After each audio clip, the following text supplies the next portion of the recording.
For our next segment, and now we have someone, well, I can't wait to have this conversation. Dr. Dorothy Jeff Namani.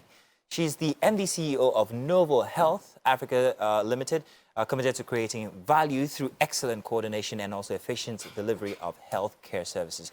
Better client experience during hospital visits, enhanced client engagements in their own healthcare, reduction in medical errors, and improved clinical outcomes. She'll be talking to us about the importance of having a good HMO provider for your family in Nigeria. Good to have you here. Thank you. You have no idea. I've got so much I want to let off my chest. But yeah, I hope I can help. you definitely can, actually. We're talking about the importance of having an HMO for your family and for yourself. Nigerians always have Jesus. That's a big problem. So first off, I would like you to highlight to us what the importance of having an HMO is before we go into the nitty-gritty. All right, so I figured that if you already have a HMO, it means that you're already budgeting for your health. You already created some allowance to take care of your health needs. And with that, you already have a health financing plan.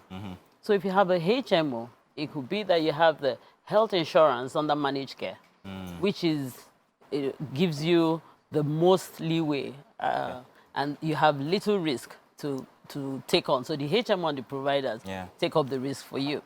Or you have the third-party administration. In this case, the HMO does all the administrative management. However, they protect you from unexpected financial risk. Or you have the indemnity insurance, whereby you have a global amount that you already pre-planned to spend on your health. So either way, you have a health budget. So in looking at the importance, I like to categorize it in 5 ways so that people really understand. Because once you say HMO, they think it's just all about paying money. There are a lot of things that HMOs will do for you. First is the financial angle, of course. So if you have a HMO, you already budgeted for your health. So budgeting for your health means that you even have a better health-seeking behavior. You're not afraid to go to the hospital. You're not afraid of what they're going to charge you. You quickly, when you feel the need, go to the hospital.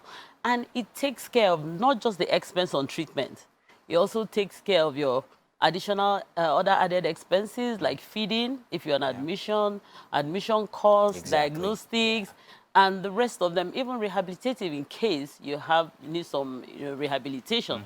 And in some countries, you even have an incentive. Somewhere like India, you have an incentive. Your income tax is actually reduced. Yes, you have an incentive reduced, and the premium is also reduced if you're buying as a family.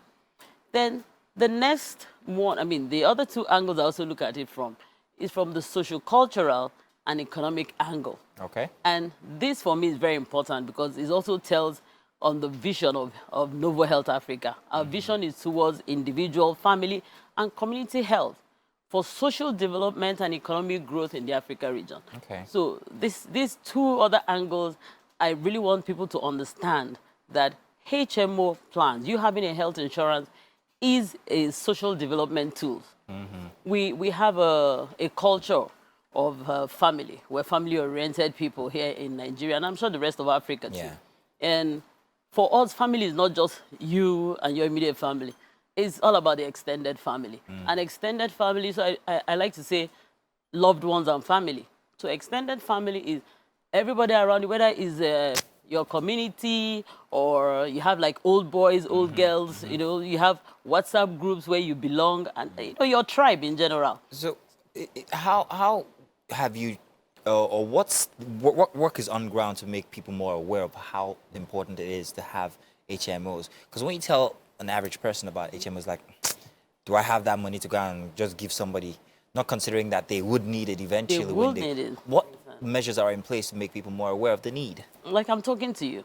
That's the awareness. And then for people who are already registered, who have felt the advantage, they benefited from it. So they go ahead and tell other people. Word of mouth. Exactly, word of mouth. So the point is, Nigerians think that HMOs are for when you're sick. The plan is not just for when you're sick. It's a pre-planned thing. You have to plan for it. And if you plan for it, you get the best of it. Because there's health promotion, HMO will keep you healthy, apart from the financial Do they keep aspect. everybody healthy? Because I know that for older folk, it's difficult for them to actually get HMOs to be their partners. So how is that? Is that a thing? Am I correct That's or am I another- wrong?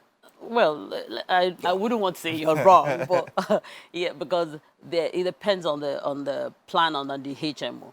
That as a HMO, you have private plans, so you can actually design and create plans to see a target population, and that is also another advantage of having a HMO plan because it covers for various lifestyles. So in a plan, you have something that is for the young adults, for the aged. And some HMOs like Novo Health Africa, we have geriatric plans which cover from 60 to 80 years. Is it more expensive though than for Well, a young strapping man like I myself? wouldn't say expensive, but it's priced right. It's priced right. It's priced right. And do Because they that's what take it's into all about, not consideration necessarily- ailments that they might already have, or because some HMOs actually run away from these aged ones who have prevailing ailments. That's the sad part. I wouldn't say that they run. They wouldn't tell you they're running away, I but they're wouldn't like, say they "Nah." run away, but they haven't underwritten it. I think I'll use that word. Okay. Because it's you have to think through it and underwrite it. Remember, the person has to be covered for whatever you have already promised to be covered. So I would say they haven't really thought through it. But we in Novo Health, we've thought through it. So we offer the geriatric plan. We also have plan for young adults between 18 to 30 years. We call it the Discover Plan. So I'm not in that plan because No, you're not in that plan. At that time, you're discovering your health. These are the people who feel invincible. Exactly, These are the people very true. who don't like to go to the they hospital. will never die, according to them. Exactly. So you have to think through, what am I going to offer them? They're the people who want to have everything done on their phone. They don't want yeah. to go to hospital. Yeah. They rather speak to somebody. Their interest is in, maybe they're thinking of changing their career. They want to talk to a life coach. They want to talk to a psychotherapist. Mental health. Mental health, that's what That's they. very what they're interesting. looking I at. never knew that they you want had to talk these- about their, dental care, Yeah. eye, the lens, and all of that. Wow. They don't want to sit down in a hospital and be talking Well, to any doctor. we don't have so much time, but if you were going to give one advice to people out there, especially on this endeavor to try and make aware the importance of healthcare, what would that be? What would you be telling them? What would you? I'll tell everyone to go get a HMO plan because it helps you through your health journey in life. It ensures that you have better outcomes when you go to the hospital, and it reflects on your quality of life, and it also reflects on the length of years. So you talk about your life expectancy. Yeah. And Quality you of life, very important. And you I better like understand that. what That's it means to good. be engaged in your own Your health. own health. Yeah. Well, thank you very much, Mr. Naman. Thank You're very good to have you here. Never been put like that. And of course, I'm going to definitely be asking some more questions behind the scenes from you.